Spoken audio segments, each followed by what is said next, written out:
Bonjour et bienvenue dans l'entretien de France 24. Notre invité, c'est le troisième homme.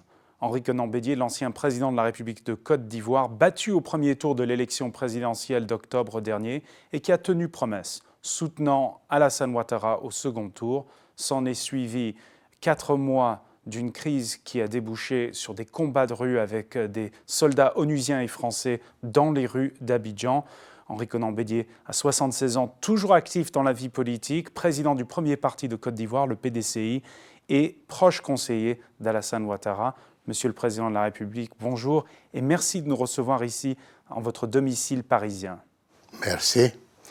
Et merci surtout à France 24 de m'inviter sur ce plateau. Merci.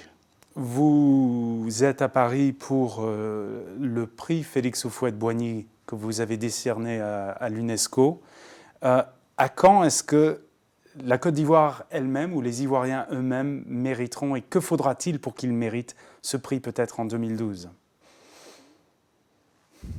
Je crois que il faudrait qu'ils travaillent ou que au sein de sa population, une personnalité émerge. Mais j'espère pour le moment que cette situation ne se présente pas maintenant, parce que nous venons de traverser une période de guerre et le prix étant destiné à ceux qui recherchent la paix ou qui font la paix, j'espère qu'il faudra attendre pour cela. La paix n'est pas tout à fait gagnée en Côte d'Ivoire. On voit qu'il y a encore des gens qui ont peur de rentrer chez eux, notamment dans l'ouest du pays. Qu'est-ce qu'il faut faire concrètement pour rassurer ces populations ? En réalité, ces populations sont en train de rentrer massivement en ce moment à l'ouest. Et grâce aux entretiens que les chefs d'État des pays voisins ont entre eux, et grâce aussi au soutien des Nations Unies, les populations sont en train de rentrer. Oui. Nous savons qu'il y a plus de 15 000 sur 150 000 qui sont rentrés récemment et le rythme ira en s'accentuant. Quel est le signal fort à leur envoyer ? Le signal fort, c'est que la paix est revenue au pays, en Côte d'Ivoire, et qu'ils peuvent retourner chez eux. Ce qui ralentit le mouvement, je pense que c'est le fait que la plupart des villages, de leurs villages, ont été incendiés ou pillés, et c'est ce qui les retient hors de leur pays. Au moins 46% ont voté pour Laurent Gbagbo au second tour. Aujourd'hui, il est aux arrêts.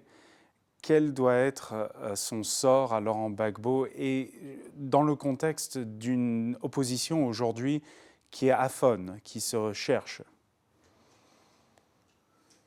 Le sort de Laurent Gbagbo dépendra des instances de justice, car ces détournements économiques, les atrocités dont il est l'auteur, les crimes de sang sont nombreux. Et des plaintes ayant été déposées, il est inculpé pour ce qui concerne les crimes économiques. Et pour le reste, la Cour pénale internationale est en train d'effectuer les investigations. Par conséquent, Laurent Gbagbo n'échappera pas à la justice.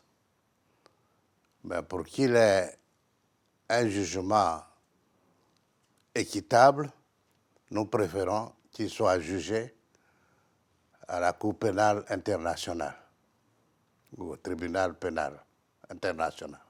Un autre élément qui met en doute la confiance et la sérénité, on voit encore dans les commissariats de police, par exemple, les ex-rebelles, les FRCI, qui continuent de siéger. Quand est-ce qu'il va y avoir un retour à la normale de ce côté-là? Ben, cette situation est en train de se redresser assez rapidement. Évidemment, il faut s'attendre à ce qu'il y ait quelques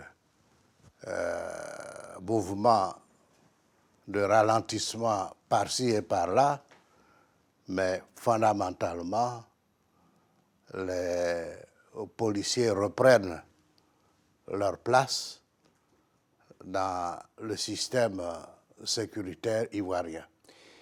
Nous avons dit en propos linéaire que vous avez tenu parole, vous avez soutenu Alassane Ouattara au deuxième tour de l'élection présidentielle. La contrepartie, c'était que le portefeuille de Premier ministre reviendrait à votre parti. À quand? Oui, je crois que pour le moment, cette promesse n'est pas tenue par le fait que nous avons encore des poches d'insécurité et que le Premier ministre est toujours à la tâche. Le Premier ministre, c'est-à-dire mon jeune frère Soro Guillaume, est à la tâche pour réduire les derniers foyers. Dans l'entourage du Premier ministre, on s'est agacé récemment disant qu'il y avait trop de Français actuellement dans les ministères en tant que conseillers. Quel est le bon équilibre en cette période de reconstruction en ce qui concerne le rôle de l'ancienne puissance coloniale? J'ai peine à croire à ce qui est dit sur ce chapitre-là, parce que je ne vois pas où sont les Français conseillers dans les ministères. Tout est ivoirisé depuis longtemps. En ce moment, on est beaucoup en train de parler reconstruction de contrats et les Français sont là en force. Je ne le pense pas, parce que toutes les affaires qui se traitent se font par appel d'offres international. Par conséquent, il n'y a pas de préférence pour une nationalité donnée. Quand vous voyez les propos de l'avocat Robert Bourgi qui parle de sacs d'argent donnés par 5 chefs d'État africains, quelle est votre réaction? Sous réserve que soit vrai ce que vous dites. Ce genre de pratique, quand vous étiez président, se faisait parmi les chefs d'État africains, transporter des billets de banque comme ça en France? Cela n'a pas été le cas au moment où j'étais président de la République de Côte d'Ivoire. D'abord, nous étions sous ajustement structurel très sévère et nous n'avions pas de ressources pour les distraire à l'extérieur. Et que pensez-vous des propos de Robert Bourgi? Je n'en pense rien. Ce que je déplore personnellement, c'est qu'ayant servi à des postes pendant de nombreuses années, on attend 40 ans après pour cracher un peu dans le verre où l'on a bu. J'aimerais aussi, vous êtes, comme on le disait, encore actif dans la vie politique. Vous avez été ambassadeur de votre pays en 1960.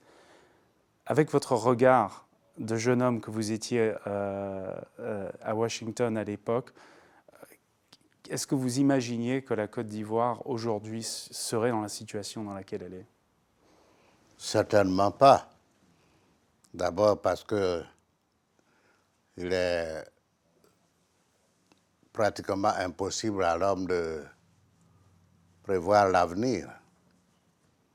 Mais enfin, avec le recul et les analyses, on peut estimer que cette situation arrive à de nombreux pays dans le monde. C'était le cas de l'Amérique avec la guerre de sécession. Donc ce qui nous est arrivé, c'est un accident de parcours qui ne se répétera pas, j'espère. Henri Konan-Bédier, je vous remercie. Et merci à vous de nous avoir suivis dans l'entretien de France 24. Restez avec nous, l'actualité continue.